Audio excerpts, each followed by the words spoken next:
I'd like to know about the box. For one thing, you make these and sell these in the store, right? Yeah.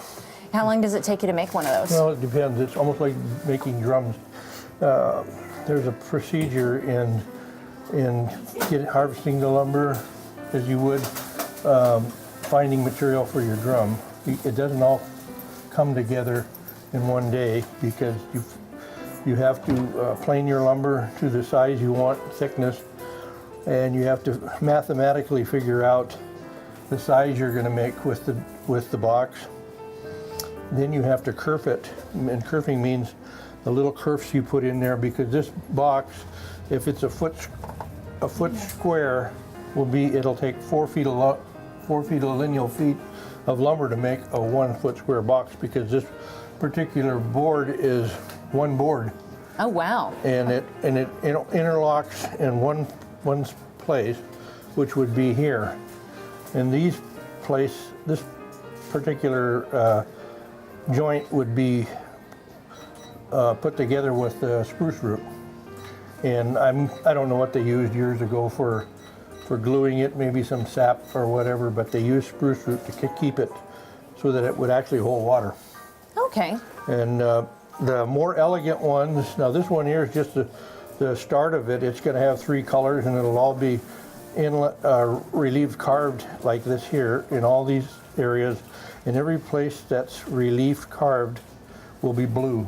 Oh wow, okay. So it'll have 3 colors. It'll just jump right out at you. And the more elaborate boxes that the people had years back indicated that they were like a power structure. They were more upper status people in the village, maybe chiefs or relatives of the chief or whatnot. And they would even go into the abalone and the copper, which was a real power thing. That would tell you that these people were upper status people. And they didn't have any problem displaying them to let you know that they were indeed powerful people. They'd bring them out at potlatches, and also people that would give them for wedding gifts or potlatch gifts that would bring them in. They'd hire somebody to make something like this, which took quite a while, but they'd always want to do a nice, more elaborate one for the chiefs. And so it could be that when you saw a chief and when they laid him to rest, when he passed away, they'd put all his treasures out and take a picture of all these things that he accumulated over a period of his life. And it's unbelievable the things that he had, and the things that the native artists could do with little of nothing. I mean, I have the finest tools in the world to do these things, and I really got to work it to get a square box. And if you look at all the archives in the museums and whatnot, and everywhere in the world, if they're in Leningrad or Madrid, Spain, or Philadelphia, or wherever, and the Smithsonian, those old boxes that are 200 or 300, 400 years old were just perfect. Wow. And I think that the people that made these boxes weren't as universal as some of our artists are today. They were box people. That's what they made. They were strictly box people. So this would be, if I were going to give this as a Christmas gift, this would be something that would be very, very special and treasured. Oh yes, yeah, it would be. They're actually cherished by collectors, and collectors seem to know the quality because they've done a lot of research, and they travel around and do different things. Mm-hmm. So they look in museums and stuff, and so they'll seek out people that make boxes, and they'll come and look, and they want to know what they cost. So if I wanted to purchase this box as a gift for someone, what would that possibly run? This box, if you ordered it and we sat and drew the designs up and whatnot, and you said yellow, you want it not just painted but relief carved, it could be anywhere from $5,000 to $20,000. Wow. Yeah. There's people and the Norm Jackson's one too that I got to really say that he's come a long, long way with his art form, and when he gets an order for a box, sometimes he'll draw pictures up for these people, and he'll get money down so that he's not stuck with this box, because he's spending a good 6 months to 8 months putting things together because he's got a lot of detail in this stuff. And I try to keep it simple so that the price is out there and it's not something that people can't reach. So speaking of reaching, and I want to get a very special gift for my family over the holidays. You've got, I mean, this store is jam-packed. What are some other things that you would recommend? Well, drums is something that we have a lot of, and it's if people come and give us some time look through our flyers and stuff to see what they might want, what size, what design. Then if you guy gives us a little time, we can kick out these products for Christmas. It's the ones that come 3 or 4 days before. You've got to get what's on the wall. What's on the wall, and but you know, if it's something that we can throw together, it's just like bracelets and stuff. We have lots of bracelets. We've got some of the beautiful jewelry too. Yes, we've chose about 3 or 4 artists.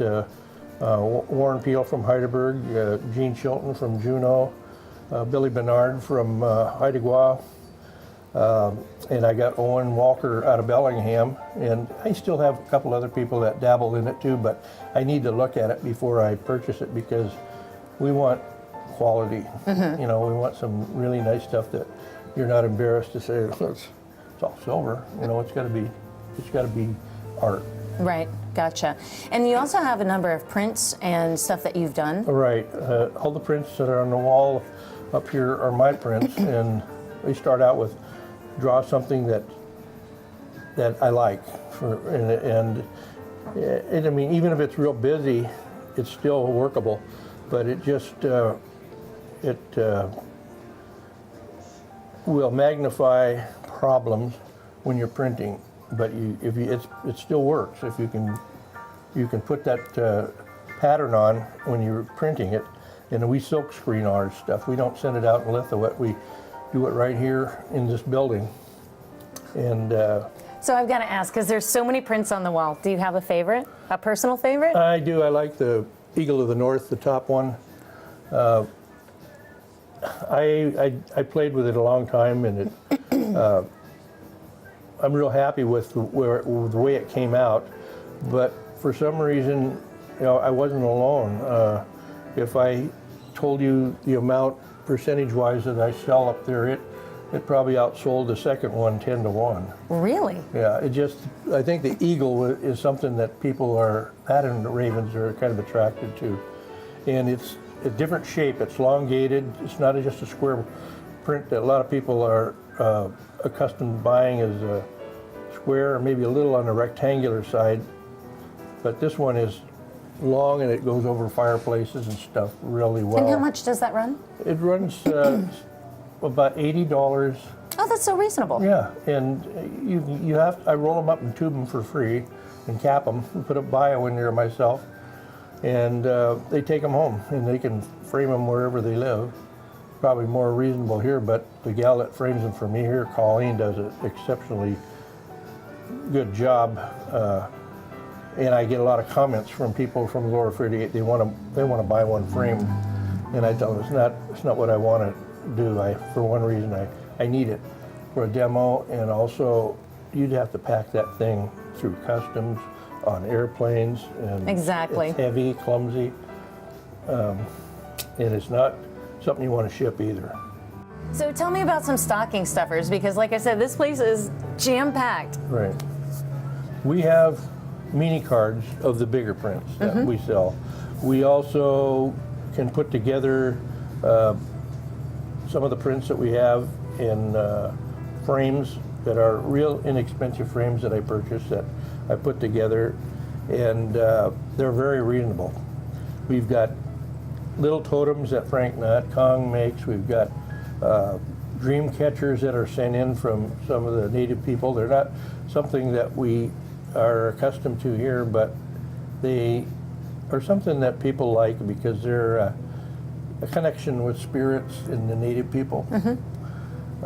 You just got to look around at littler things. You know, I'm not real heavy on keychains unless they're handmade, and we do have some, but we don't get them in 100 quantities or 200 quantities because this isn't a mass production place. Well, I was going to say, it seems to me that your store is more of a place Yeah. where I'm going to come if I want to get that special gift that is really going to be meaningful and that's going to become an icon in my home for a long time. Yeah, yeah, and that's what people are finding out. The locals come here and just really help me out in the wintertime.